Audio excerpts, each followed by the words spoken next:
Alright, so I'm gonna kind of rush this one a little bit, just like a little editor's note at the very beginning.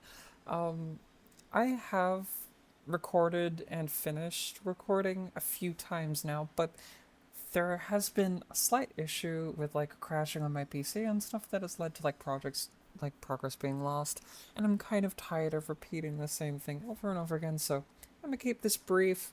I'm gonna go over some of the same topics, but it probably won't be as structured or as useful as it was going to be. But anyway, so without further ado, thank you for listening anyway, and I'll let the video play itself now. Hey YouTube, I'm just making this video to kind of ramble about Australia, where it's at, what I've felt growing up in it, just kind of, yeah, generally the whole vibe that we're kind of in right now. So strap in, and I'll just get right into it. So the first thing we need to kind of talk about is just the cost of living here, I think, is like the one that kind of comes up to mind most when I think about like what Australians are kind of worried about, right? Like, so at the poorer end of the scale, you know, like the lower middle class and the lower class, like me, where it's mostly just us like working a bunch, trying to like make ends meet, all that kind of stuff. But society and the economy are kind of like tumbling into like a Dutch pit, and it has been for like my entire life in this country. I pretty much have seen it decline from like, I guess like a pretty comfortable position to a much less comfortable position is a way to kind of phrase it. Wages haven't grown in like 20 years, but like coals and wars out here, price gouging and making record profits off of food. Rent is going up dramatically all over the shop. Where I am in Melbourne's not too bad compared to some other places, but it's still incredibly competitive and hard to get. Just like a place to stay, let alone pay for it. You end up working for like basically nothing to take home for yourself. It's very rare that you'll save up for holidays. You gotta have one of them good jobs for that. And it's just, yeah, it's a little bit tight right now, I think, for a lot of us. So yeah, money is not the thing we all have, which is like fine, but you know, I mean, it makes life a little bit miserable, right? Everyone's just kind of going to work, coming home, going to work, and not much else. And I think that kind of like segues into like the next thing I wanted to talk about, and it's just we're not doing much else, right? Like we might occasionally go to the bar or like a club with friends or something, but we usually stick to like those friend groups.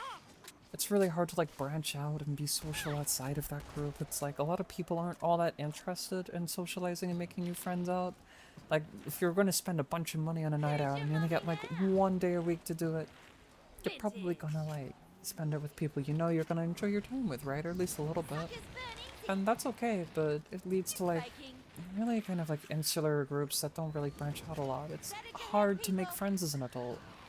And I feel like a lot of that does come back to like personal difficulties approaching people, but I've never really found that hard, and I still find the environment to be quite, I guess, challenging to navigate that way. It's just hard to tell when someone actually is like okay with you approaching, you know?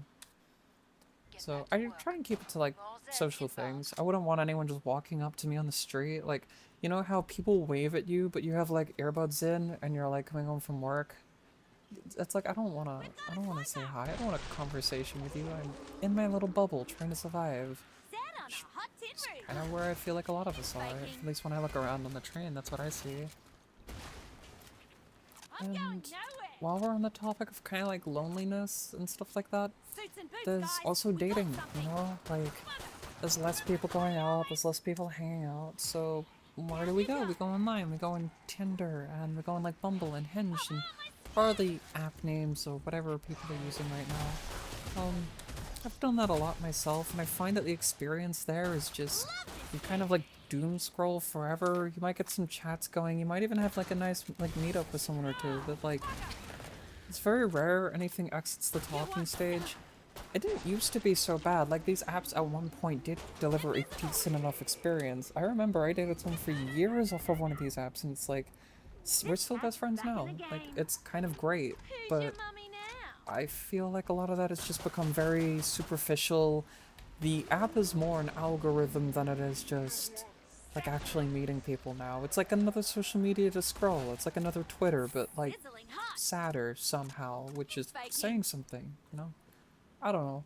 I feel like dating apps have kind of taken out a lot of the personal touch to dating, I guess. It makes me feel kind of gross when I do it. Like, I feel very judgmental. So I'm looking at people and I'm making so many, like, surface level guesses. Because, like, even when you read profiles, you're still only going off of what, like, a short bio can present to you, and it's really not a lot to go off of. You can't make a good decision. And then 95% of the time, people flake as well, because, like, no one's committed to anything until you meet. And you're all busy scrolling. Like, it's just the way it is right now. The apps, they used to have some purpose, but I think it doesn't really bridge the gap anymore today. It's just another symptom of the same problem, which is an unfortunate turn for that, but it is what it is. You can still get things out of them, especially like the shallower things or just occasional conversations. But beyond that, I wouldn't put too much time into it. It really is just a time sink for the lonely at this point. Alright, and the last thing I kind of want to talk about is just like what work and work culture is like for us right now. Because, like, a lot of our lives are going to it, right? It's the big elephant in the room, the thing that we do so we can do other things. But we're not doing other things, really. We're just at home. So, really, the only thing we are doing is work. So, like, what's work like? And it really is job dependent. Like, Australia has quite a broad job market, I would say. Like, in the CBD, you have more of the officey, like, financy, banking jobs. You have some, like, some techie positions and stuff that you mostly do remotely, and you go in, it's like cybersecurity. Things that are yet to be replaced by AI, but probably will be badly replaced with AI in the near future. Beyond that, there's also, like, trade work. There's a lot of trades, actually. A lot of plumbing, there's a lot of carpentry and shipping. Building is getting more expensive though, so that's been drying up. I've noticed that a lot of construction companies are kind of like defaulting on loans and stuff, as well as like struggling to pay off their taxes and debts. It's really kind of a messy time. Like, seasonally, that's to be expected from an industry like that, but it's happening a lot more than you would actually expect.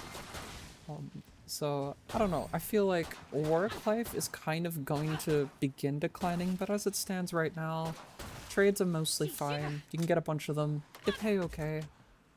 If you can't do physical labor or you're like more studiously inclined, you can get office jobs, but like anything that isn't an office over here is mind-numbing. It is the worst experience. Like, I'm not sure what it's like as like a receptionist. That might be different. Well, that might be a little different. Like, let's look at just like a data analyst or like a call center worker. You show up to an office and you talk to colleagues that you're probably like not really gonna go talk to after your job's done. You'll enjoy their company a bit. Some of them will annoy the heck out of you, some of them won't. But really, there's not a lot of connection being made there. After you're done talking with them, or like your local barista, because you're probably getting a coffee out in the morning before you get to work so you can survive the day, then you go in, you start your job. And as a call center worker, you are talking to a lot of people, but as soon as you're done talking to them, that's it. That's the end of the transaction. You are done. They do not need you anymore. You do not need them. And that is really kind of like, it kind of separates you from the quality of your work, you know? Like, you only know how good your KPIs are, like how many targets you've hit. You never really like see or connect or understand what any of it really means. Like, and with data analytics, for example, like, you're just kind of organizing things for other people that are doing other things, and you never really see the results of that either. Like, it's all just kind of separated. You show up to a building where there's hundreds of other people doing things that you could also do, but they could also do what you do. The moment that you're no longer useful, you'll get like tossed aside, and all of this for way too much work and not enough money. So your work is meaningless. You come home and you're just trying to survive so you can go back to like your meaningless work.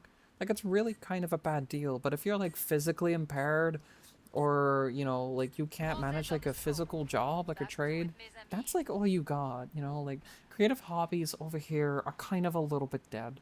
It's not like that they're entirely, but there is less of it, right? And maybe that's the same everywhere, but I feel like we're stuck kind of like working these jobs that we don't like. and then going to do something we don't like after, you know, like if we're not going out, we're not doing anything fulfilling or meaningful. Life's just really kind of gray, I think. But that's a lot of that is because of work and the cost of living, and that's kind of why I think Australia's in a bit of a weird vibe right now. All we're trying to do is figure out how to make things work and what can we do now. And there's plenty that we can do now. Like, if you do have like a gaming hobby, like not just like online, but if you like going and playing like card games or you like playing Warhammer or something, there are communities like that and you should seek them out. You can look online for some different options. There's like Fortress in the CBD of Melbourne if you're down here. There's other things to do. It's not all the same. You will probably have to spend some money, that's like an unavoidable part of life, but some things are cheaper than others, or you pay once and then you don't have to pay for a long time. So like, yeah, just have a look around, see what's going on, and then if you have a little bit of money spare and a little bit of time, try and make that connection, you know, like I think it's worth it. There's a lot to life, and I think we can kind of lose sight of that sometimes, so how about we try not to do that? Or at least, I'm gonna try not to, you know. Australia may be in a weird spot, but that doesn't mean I always have to be. Okay. Anyway, I think that is plenty of rambling for one video. I'll cut it here, cut it short, and thank you all for just listening to me talk. I appreciate it. I'll see you next time.